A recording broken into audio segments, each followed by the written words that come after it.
This week's Torah reading is called Beshalach and means when he sent Pharaoh, the king of Egypt, sent out the Jewish people from the land of Egypt, and they were traveling basically in the desert to go to the land of Israel. God did not guide them through the land of the Philistines because they would see war, they would see giant people, different people, difficult people. So God decided to guide them through the Sea of Reeds. Now, the Jewish people were walking, the sea where it was right in front of them, and Pharaoh, he actually decided that he wants the Jewish people back. He wants his slaves back. So he gathered 600 chariots, the best soldiers he had, and he went out of Egypt to recover actually the Jewish people. So where are we standing right now in this week's Torah reading? You have the Jewish people, the sea in front of them. Sea is closed, of course. And Pharaoh and his army were in the back. And the Torah says the Pharaoh came closer.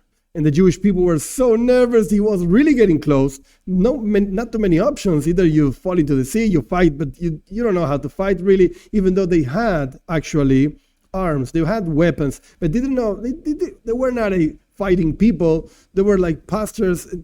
They didn't know what to do.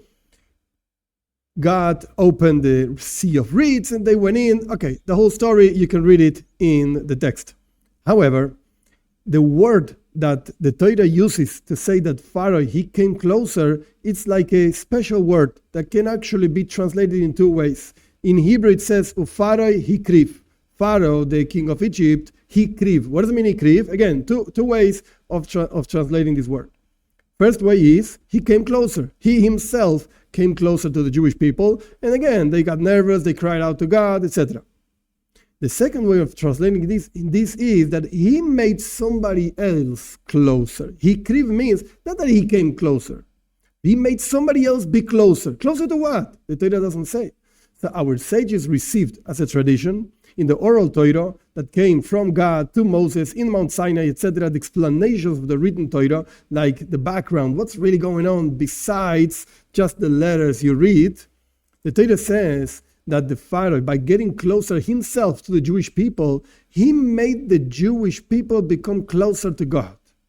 He made somebody else become closer to whom? To God.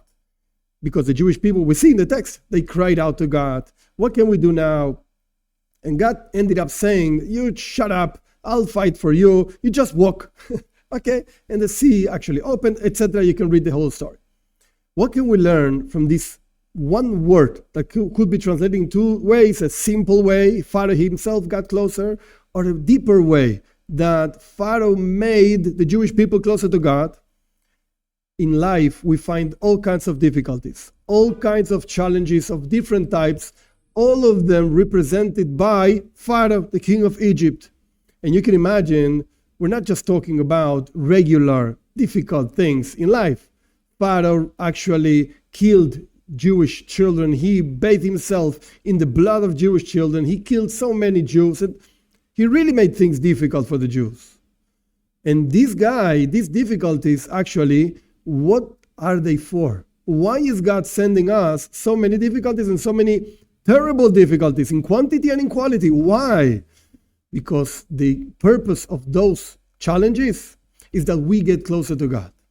We have a few options actually, and our sages say that the Jewish people over there came up with 4 different options actually. One of the options was go back to Egypt. That's it. We're slaves. Second option is let's fight till war, till death. We're going to fight. We're not going back to Egypt. Third option, it was suicide. Just fall into the sea, and that's it. And the fourth option was, let's cry out to God, let's pray. And the Torah says, none of these options were actually good. God said clearly, you shut up, no fighting here, you're not going back to Egypt. You just move on. You have to do what God says, and then you're going to be fine. So we see clearly that even if you really come up with rational options, different ideas you could actually use, better or worse, doesn't matter right now, even then, you have to know that the challenge is over there for you to come closer to God and for you to realize that even before having the problem, even before the challenge, God gave you already, in past tense, gave you already the strength to overcome the challenge.